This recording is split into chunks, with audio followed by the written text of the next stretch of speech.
Park In-bee's victory in Scotland that has written her into golf's history books. Winning the British Open on Sunday, the world number one completed a career Grand Slam on the LPGA Tour. Park becomes just the 7th female player to win 4 different majors. Son Jung-in reports.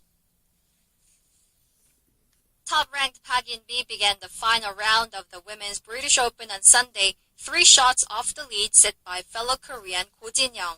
However, the tide turned after the 2 Koreans were tied, with Park shooting an eagle on the 14th hole, while Go bogeyed the 13th.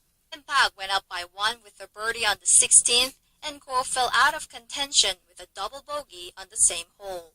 Park finished on 12 under 276 to win her 7th major overall title. And with that, she becomes the 7th female golfer in history to win at least 4 different majors over a career, with her earlier 3 victories at the Anna Inspiration, KPMG Women's PGA Championship, and the U.S. Women's Open. Park is the first woman to win the Classic Career Grand Slam since Sweden's Annika Sorenstam in 2003. After showing nothing but poise in rallying to win the British Open, Park said completing the slam was a dream come true and the greatest feat she has accomplished as a pro. Looking further down the scorecard, and it had a distinctly Korean feel. Ko Jin-young was second, and Korea's Yoo So-yeon tied with Korean-born New Zealander Lydia Ko for 3rd place. Son Jung-in, Arirang News.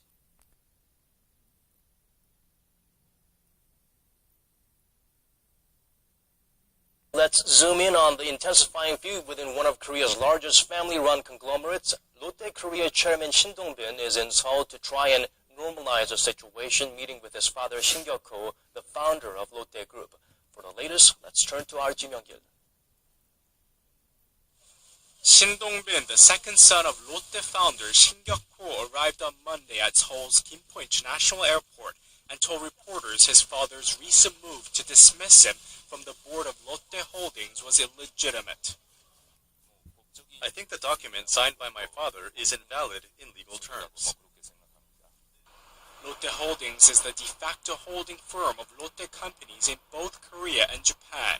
The younger Shin also apologized for the concern created by the family feud. It is my role to resolve the crisis and swiftly normalize and improve our companies, following in the footsteps of the general chairman's entrepreneurship. The 60-year-old CEO then met with his father and his older brother Shin Dong-ju briefly at the Lotte Hotel in Seoul, engaged in a very public fight with his father and older brother over control of the nation's 5th largest conglomerate. Dongbin had been in Japan to gather support for a vote at a shareholders meeting. He reportedly lost his father's confidence after the group lost nearly $900 million from its operations in China and Hong Kong, and is said to have been on the defense recently amid word that his father was passing control of the group onto his older brother. Dong-ju and other family members released a document last Friday showing the founder's support of his oldest son as the heir of the Lotte empire. Ji Myung-gil, Arirang News.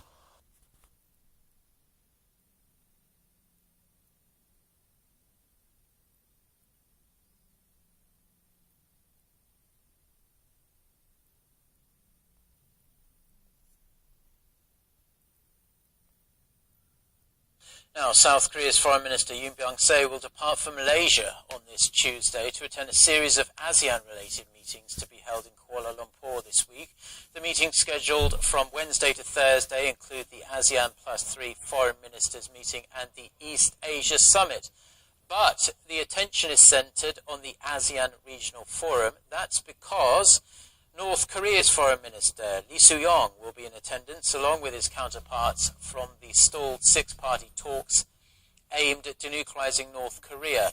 During the ARF meeting on Thursday, Yoon and other 6-party member nation representatives, including Washington's John Kerry, Beijing's Wang Yi, Tokyo's Fumio Kishida and Moscow's Sergei Lavrov, are expected to hold talks on ways to handle North Korea's nuclear program.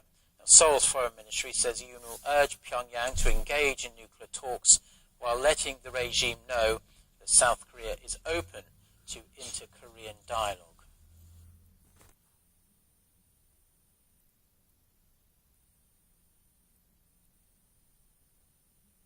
President Barack Obama has rolled out his Clean Power Plan, one of the key pillars of his administration's plans to tackle man-made climate change. Under the plan, the United States will reduce carbon pollution from power plants by 32% from 2005 levels by 2030. Speaking at the White House on Monday, Obama said the world may not be able to reverse global warming if aggressive action to stop it is not taken now. He rejected criticism that the plan would cost jobs and squeeze the poor by increasing energy bills. Obama's plan is already facing stiff opposition from lobby groups and the Republican.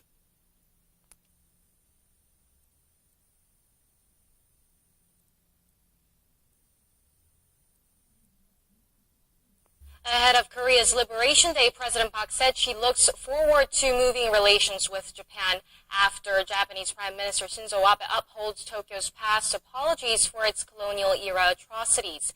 Meeting the leader of Japan's opposition Democratic Party, Katsuya Okada,